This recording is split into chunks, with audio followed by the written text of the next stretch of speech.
Hello friends, Aman Gupta mathematics and physics classes में आपका स्वागत है। और मैं आज आपके सामने पुनः एक नए टॉपिक के साथ उपस्थित हुआ हूं और उम्मीद करता हूं कि मेरे द्वारा निर्मित आज का यह वीडियो भी आपको अच्छा लगेगा।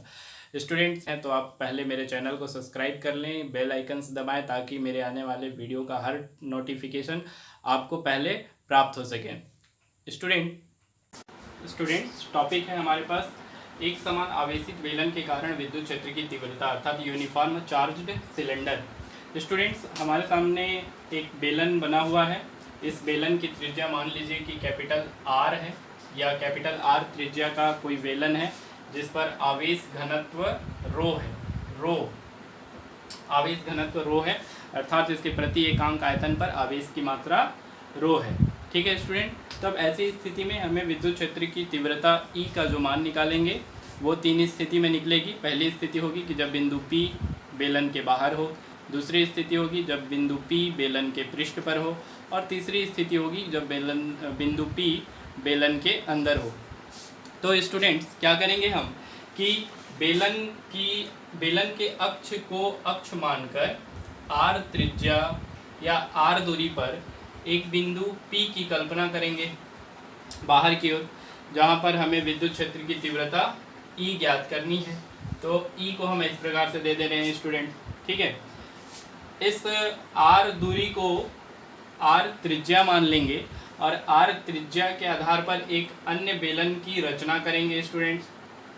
दोनों तरफ से उस बेलन का त्रिज्या जो होगा वो बराबर होगा और बेलन की जो नई बेलन की रचना करेंगे उस बेलन की लंबाई मानेंगे स्मॉल l है। ठीक है स्टूडेंट, चलिए आते हैं रचना कर लेते हैं इसको। इस प्रकार की संरचना प्राप्त होगी स्टूडेंट्स। यहाँ पर हम एक अल्प पृष्ठ ds की कल्पना करेंगे, ये जिससे होकर विद्युत फ्लक्स गुजरेगा। पहले हम अल्प पृष्ठ के लिए विद्युत फ्लक्स का मान निकालेंगे, उसके बाद संपूर्ण बेलन के लिए विद्युत फ्लक्स का मान निकालेंगे। तो स्टूडेंट्स ये जो अल्प पृष्ठ हम ले रहे हैं, इस अल्प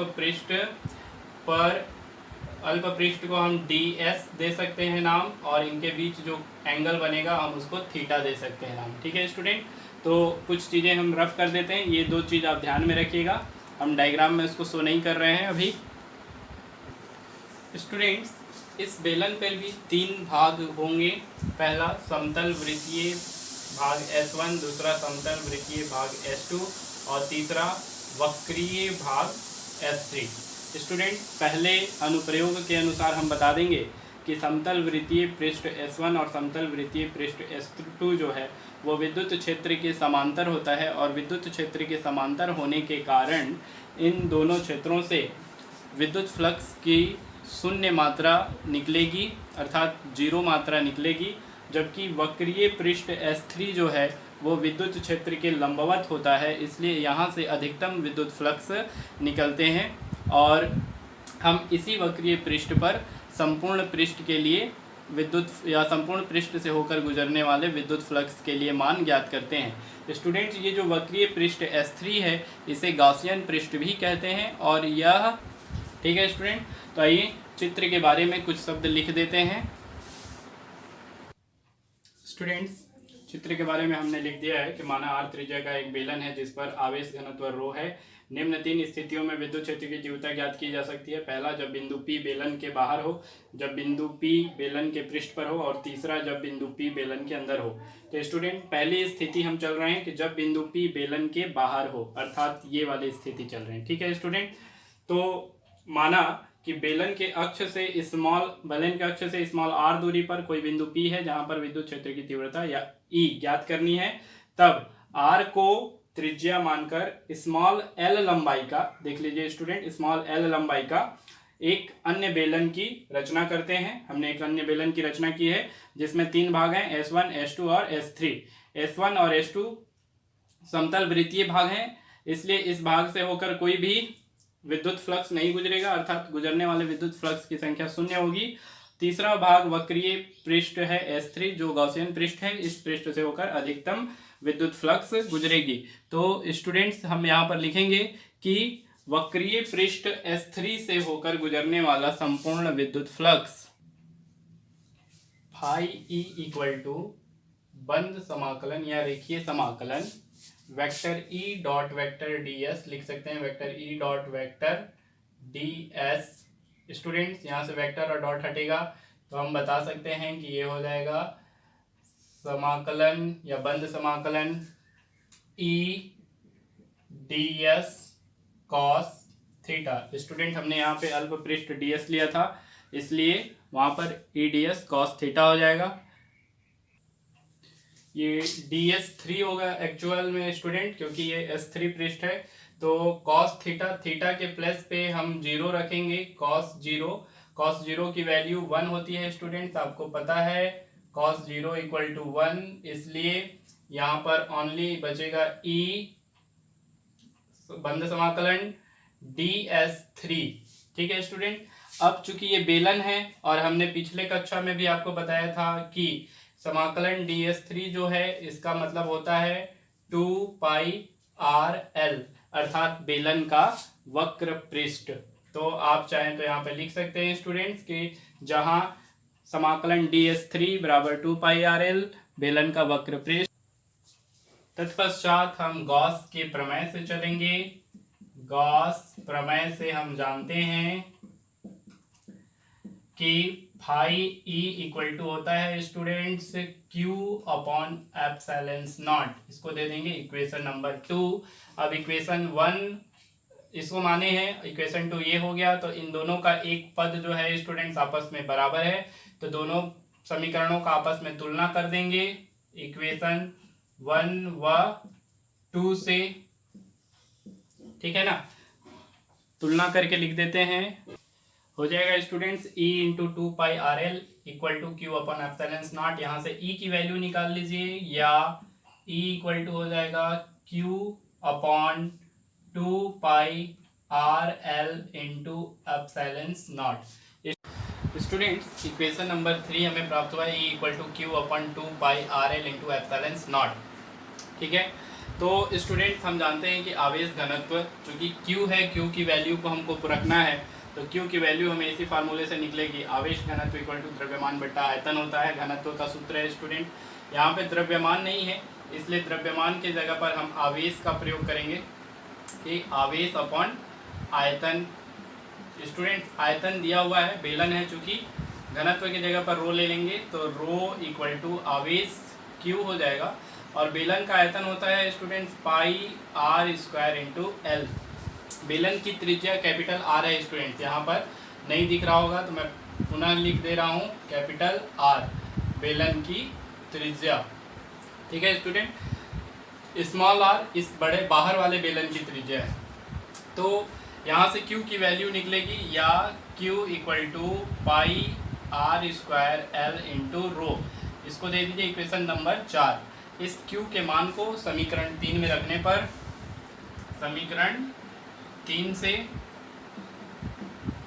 हो जाएगा students e equal to pi are square L into rho upon 2 pi are L into epsilon nought. Students कुछ कट जाएगा, जैसे पाई से पाई कट जाएगा, एल से एल कट जाएगा, क्या बचेगा स्टूडेंट्स हमारे पास e equal to R square rho upon में 2 आर इंटू एप्सिलॉन नॉट। तो ये जो वैल्यू आएगा students R square rho upon 2 R epsilon nought, ये पहली स्थिति होगी जब बिंदु P बेलन के बाहर हो, उसके लिए इसको दे देंगे इक्वेशन नंबर 5। स्टूडेंट्स अब चलते हैं स्थिति सेकेंड, जब बिंदु P बेलन के पृष्ठ पर हो। स्टूडेंट्स ऐसी स्थिति में जो बेलन का त्रिज्या कैपिटल आर है वो स्मॉल आर के बराबर हो जाएगा, अर्थात कैपिटल आर बराबर स्मॉल आर। तब समीकरण 5वां जो हमारे पास प्राप्त हुआ है स्टूडेंट, इसमें स्मॉल आर की जगह पर कैपिटल आर रख देंगे, अर्थात स्मॉल आर को कैपिटल आर से रिप्लेस कर देंगे। समीकरण 5 से E equal to capital R square rho upon 2 capital R epsilon nought. नीचे के एक आर से ऊपर का एक आर कट जाएगा स्टूडेंट्स, हमारे पास बचेगा E equal to R into rho upon 2 into epsilon nought. ये जो फार्मूला आएगा यही फार्मूला हमारा इक्वेशन नंबर 6 कहलाएगा, जो दूसरे स्थिति को सिद्ध करता है। स्टूडेंट, तीसरी स्थिति चलेंगे जिसमें बताएंगे कि जो बिंदु P है, अर्थात ये बिंदु P जो है वो बेलन के अंदर में हो। अगर बेलन के अंदर चला जाएगा तो ऐसी स्थिति में कैपिटल R की तुलना में स्मॉल r का मान बहुत कम हो जाएगा स्टूडेंट्स, और बहुत कम होने के कारण उस स्थिति के लिए हम वैल्यू फाइंड कर लेते हैं, अर्थात r greater than small r। इस स्थिति में r त्रिज्या वाले गासीय पृष्ठ में कुल आवेश जो q का मान है स्टूडेंट्स वो हो जाएगा rho into pi are square, capital हम लिए थे तो इसके जगह पर small r square into L हो जाएगा। स्टूडेंट्स, यहाँ पे देख लीजिए, हमने आवेश इक्वल टू निकाला है पाई आर स्क्वायर एल रो, तो यहाँ पर कैपिटल R स्क्वायर की जगह पर स्मॉल r स्क्वायर रख देंगे। तब समीकरण 3 में मान रखने पर